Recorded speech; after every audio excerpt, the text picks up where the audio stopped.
Welcome to the Mighty Emotions podcast. I'm your host, Giselle. I'm a certified emotions coach, and I teach you how to respond better to your emotions so you can feel better in your life. My mission is to show you how to work with your emotions to become more emotionally resilient. Your emotions are not designed to overpower you, they're designed to empower you.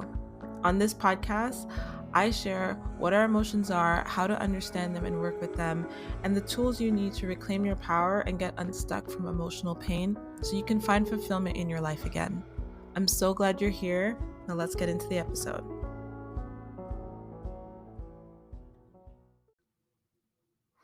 Hello, and welcome to another episode. I hope that you are well whenever you're listening to this episode. If you happen to be listening to it when it went live in February, or even if you're listening to it in March of 2023, I want you to know that there is a self-love challenge going on right now inside the Mighty Emotions community, which is my free community where I share resources and tips and helpful information for you to learn to process your emotions.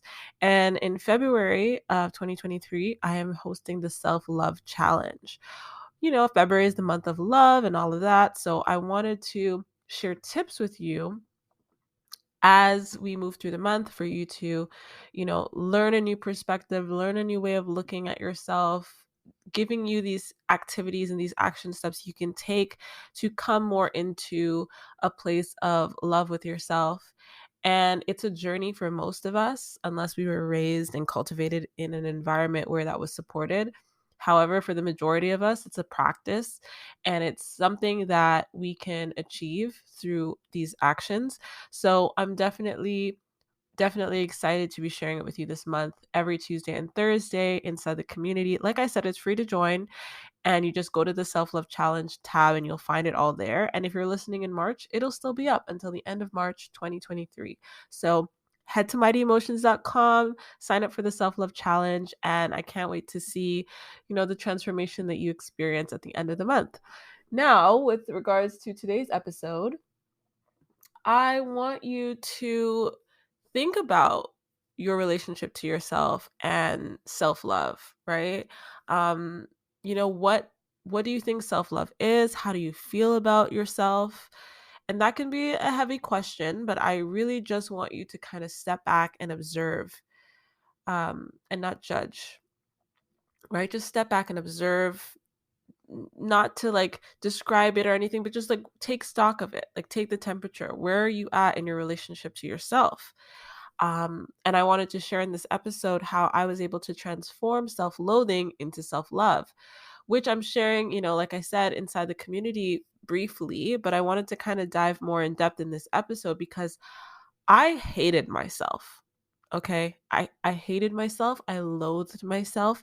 And even just saying that right now, I can feel the energy rise in my body, like wanting to protect myself, because today I understand that I matter and that I'm important. But for so long I did not believe that. In fact, I believed the opposite. And of course, that was a result of my early upbringing, my childhood, the insecure attachment and codependency that I developed because of the relationship I had with my early caregivers.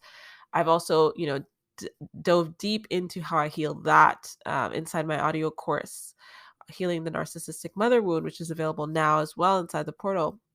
All the links will be in the description below. But I really had a lot to overcome in terms of loving myself. I spent years, if you know my story, I was a drug addict, I was a sex worker. I really felt like I was valueless. I was only worth, what people could take from me. And that was, my body in a lot of ways.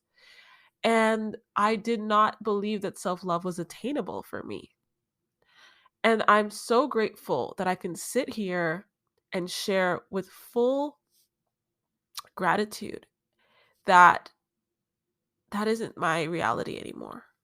That reality, in fact, it feels so far away from where I am today.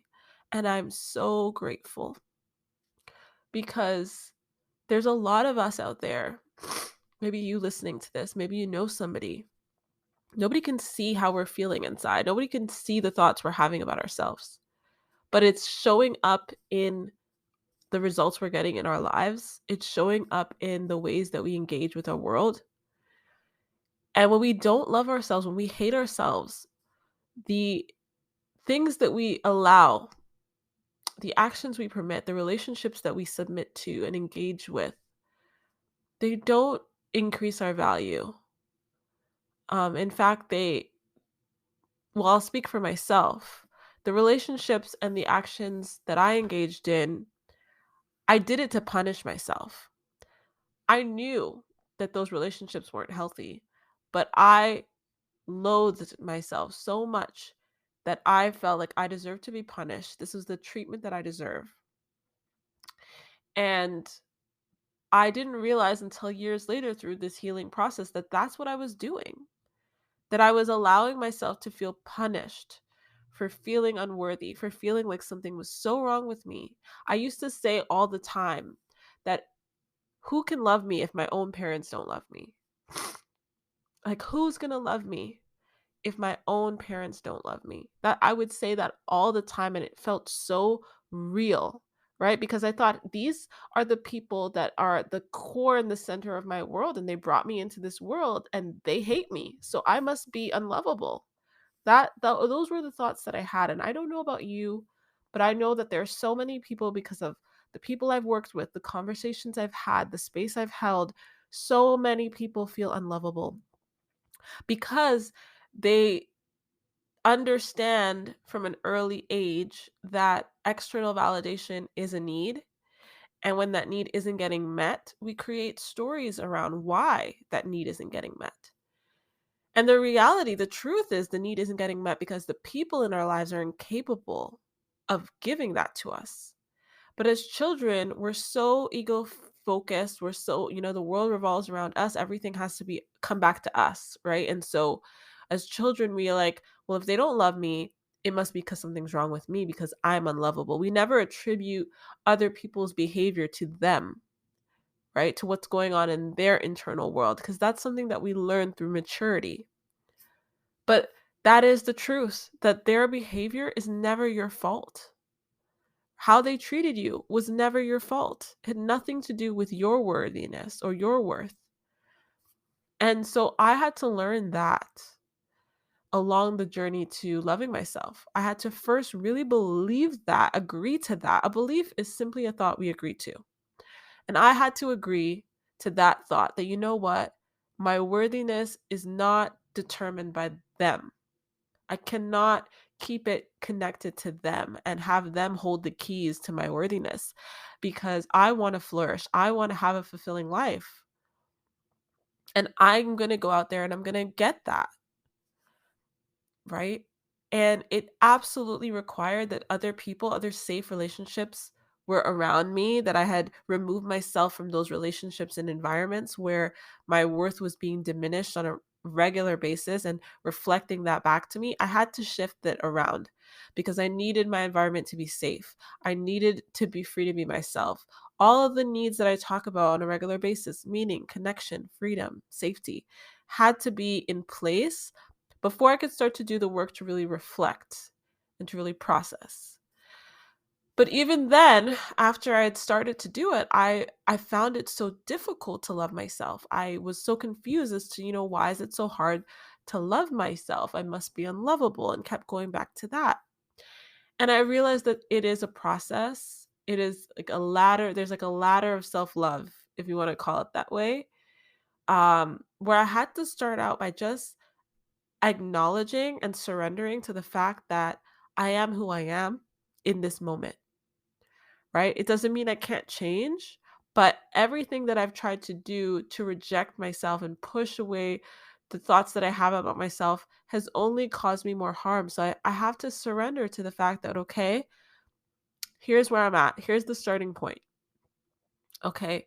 The starting point is that I don't feel good about myself, that I feel unlovable, that I have these experiences and this evidence of that, or what I believe to be evidence of that. And I also want to love myself in this moment. I want to learn to love myself. And so I had to accept that nothing that I can do externally is going to change the way that I feel towards myself and the way that I feel about myself, because I was trying all these external things to change how I was feeling towards myself and it wasn't working. And so first I had to acknowledge like this external stuff isn't the thing that's going to work to change the way I feel about myself. I had to surrender to that. I had to give it up. I had to stop. And I had to say, okay, what is going to help me move towards this self-love? And along the way, it was like, okay, self-respect had to come first.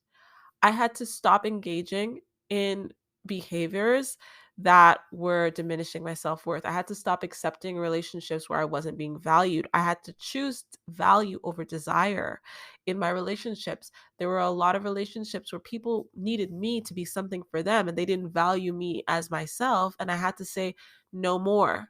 I'm only going to accept relationships where I'm valued. It was difficult. It was challenging, but overcoming the discomfort of taking those steps and really began to free me. It really began to send signals to my subconscious that I was worthy of respect, that I did have some worth. And so after I moved on from self-respect and started to engage in behaviors that were respectful towards myself, I could start to like myself. I could start to find the things about me that made me uniquely me, that made me separate from other people. I could learn to accept those things and change the meanings of those things and decide for myself what those qualities meant. I grew up with a mother that told me, "Oh, you think you're so smart? You think you're so intelligent?" in an effort to put me down. And so for a long time, I felt shame come up whenever I would think about, you know, how quickly I learned something, or someone would call me bright, or someone would call me intelligent. I would want to run and hide, and I would feel all this shame come up because my mother had taught me that that was a negative quality. And I decided, you know what? No, she gets to believe what she wants to believe. I'm going to believe that this is a positive. I like this about myself. I like this quality about myself. I like that I love learning and going after things, and started to find the things that I liked about myself, started to notice the environments that I was in where I felt really good about myself, started to notice the activities I engaged in where I would walk away thinking, I felt really good about how I handled that or how I did this. A simple example that I give inside the self love challenge was I like cooking for people. I like making a whole spread and hosting a meal and all of that. And I would do that for my friends and they would be like, this was so delicious. This was so great. And we would all enjoy ourselves. And I would feel so proud of myself after. I would feel so good about that. So I started to like things about myself, right? And the final piece of the puzzle that took me a really long time to realize, but unlocked so much when I realized it, was that I had to learn to be a friend to myself, because so many of us are enemies with ourselves. We don't want to feel what we're feeling. We don't want to look at our thoughts. We don't want to face ourselves, and we run from ourselves. We distract, we avoid ourselves. And we're walking around with this fragmented body and mind, and that's not our wholeness. And so to return to my wholeness, I had to learn to connect to myself and to be a friend to myself, to nurture myself.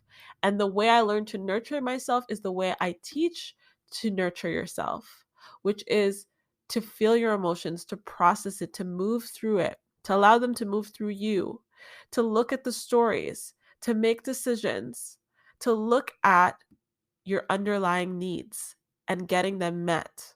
That is the core of all of this work. And that was what helped me unlock a level of self love that I didn't realize I was going to attain. I thought, well, I kind of like myself now. It's okay. But when I learned to be a friend to myself because I learned to nurture myself, and this is where the Mighty Emotions method was born, when I realized that I can bring my body and my mind into harmony with each other instead of fighting, I unlocked a level of self-love that I have today that I didn't think was going to be achievable. And that was the missing piece. It's nurturing myself, right? Having that compassion toward myself, being curious. And all of us have the capacity to do this. But I think we try to go from self-loathing to self-love overnight. We try to go from hating ourselves to loving ourselves. We try to look at other people who we think love themselves, even though we don't know anyone's internal world. And we try to emulate them and their lives on an external level. And the key is internal. It's always internal. It's always in us. So it's about, how can I start to respect myself through my actions?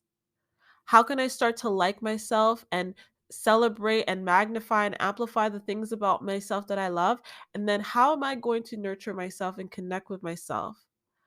By processing my emotions, by looking at my stories in a compassionate way, being compassionate toward myself as a human being, by humanizing myself.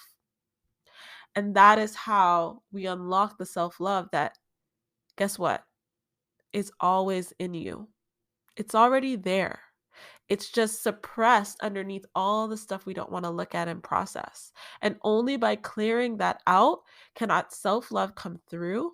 And it is so beautiful and so magical. And I'm so, so grateful that I'm able to attain it and then to teach others how to attain it. Because it's unlike anything you can conceptualize, it is something that you feel truly intuitively. And again, it's available to all of us. It's just about learning these steps. So I hope that this episode really resonated. I hope that you can start to practice those steps. I'm here to support you on that journey, which is why I created the self-love challenge. So go to mightyemotions.com. If you're listening to this within February or March of 2023, you'll find the tips there. And I literally break down for you step by step the process that I walked through and how I did it and how you can do it and take these action steps in your life to unlock the self-love that's already within you. And you deserve it. You're worthy of it. No matter who convinced you that you were not worthy of it, here's a thought I want you to start to agree to. I am worthy just because I exist. I want you to say yes to that thought and choose that thought over and over and over because it's the truth. So thank you for being with me for another episode. I love you. I send you so much love, and I look forward to sharing future episodes with you. Thank you for being here. Bye. Thank you so much for listening to today's episode. It would mean so much if you could subscribe, leave a review, share with your friends and family, and let me know what you think by going to my Instagram at mighty_emotions and connecting with me and letting me know what you loved about today's episode. It really means a lot that you support this podcast, and I love coming to you each week with a new episode. So be sure to subscribe, let me know what you think, and take care of yourself.